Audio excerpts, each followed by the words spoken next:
Now, based on the tag itself, actually you can find the difference between Islamic banking and the conventional banking. However, I will show you another text that will help you explore more about the difference between Islamic banking and the conventional banking. I have the link in the slide, so please go to the sites to check on the text and read it.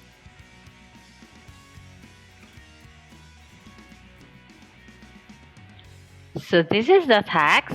4 ways conventional and Islamic commercial banks differ by Khalil Jamaldeen. I'll have you read it, but I want you to read it yourself too. Although Islamic commercial banks have many products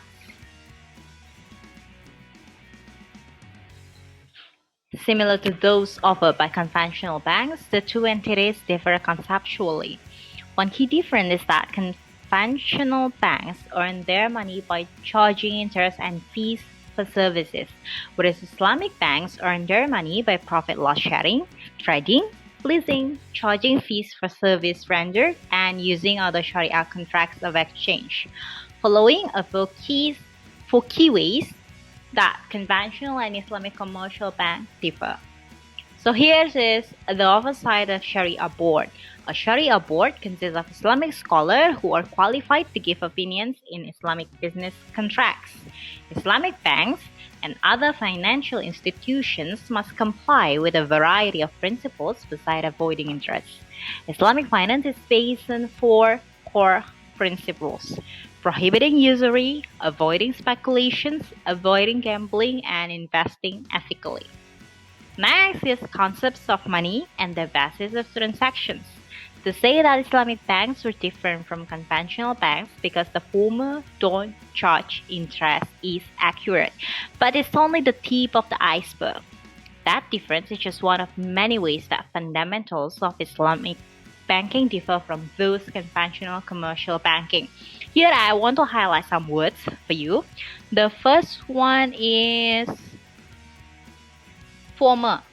Okay, the former and the latter. So what is the former? Di sini adalah sebelumnya. Jadi when you read the previous part, Islamic banks are different from conventional banks because the former berarti yang sebelumnya, yaitu yang disebutkan pertama adalah Islamic bank. Jadi former ini dia representatif for Islamic banks. Okay, former don't charge interest is accurate, and the second one is the tip of the iceberg. I think you have heard these idioms for a lot of times, especially if you watch Titanic movie. So iceberg is gunung es. So when we talk about the tip of iceberg, it's mean like the puncak, the peak of iceberg. So biasanya kalau puncaknya iceberg itu kelihatan, di bawahnya itu masih sangat banyak. It means something more hidden yang masih harus digali. Itu adalah idioms. The tip of the iceberg. I'll follow.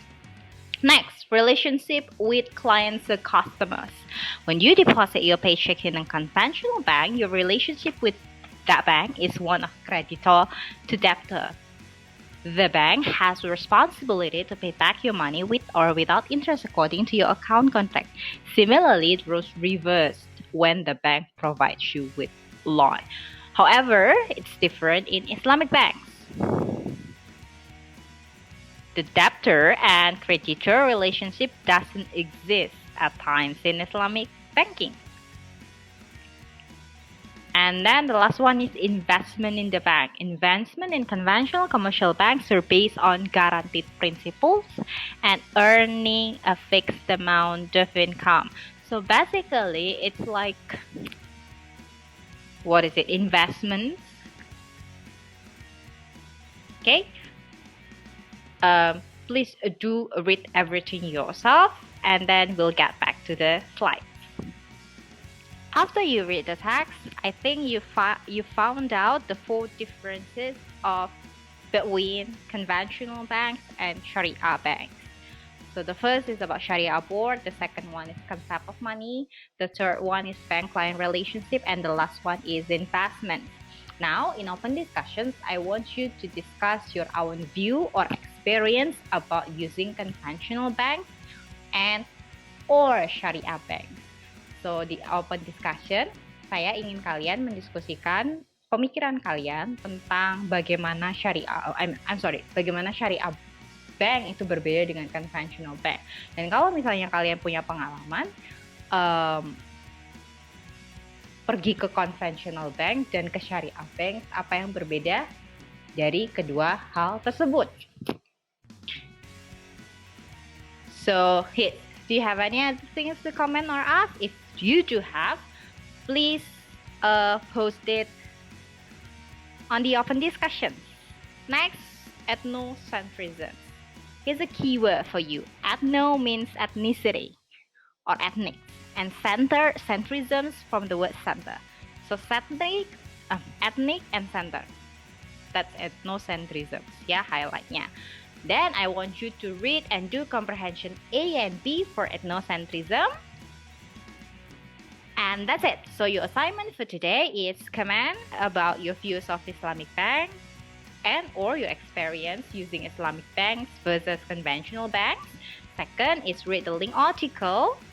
Oh, and I want you also make one question from the text of that linked article.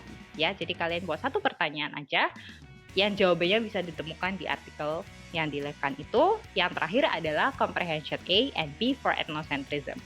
2 and 3 you submitted per usual. Number 1 is open discussion. And remember, I'm open for question. So if you do have any question, please write it down in open discussion box because I read everyone. Dan jangan lupa diisi attendance ya.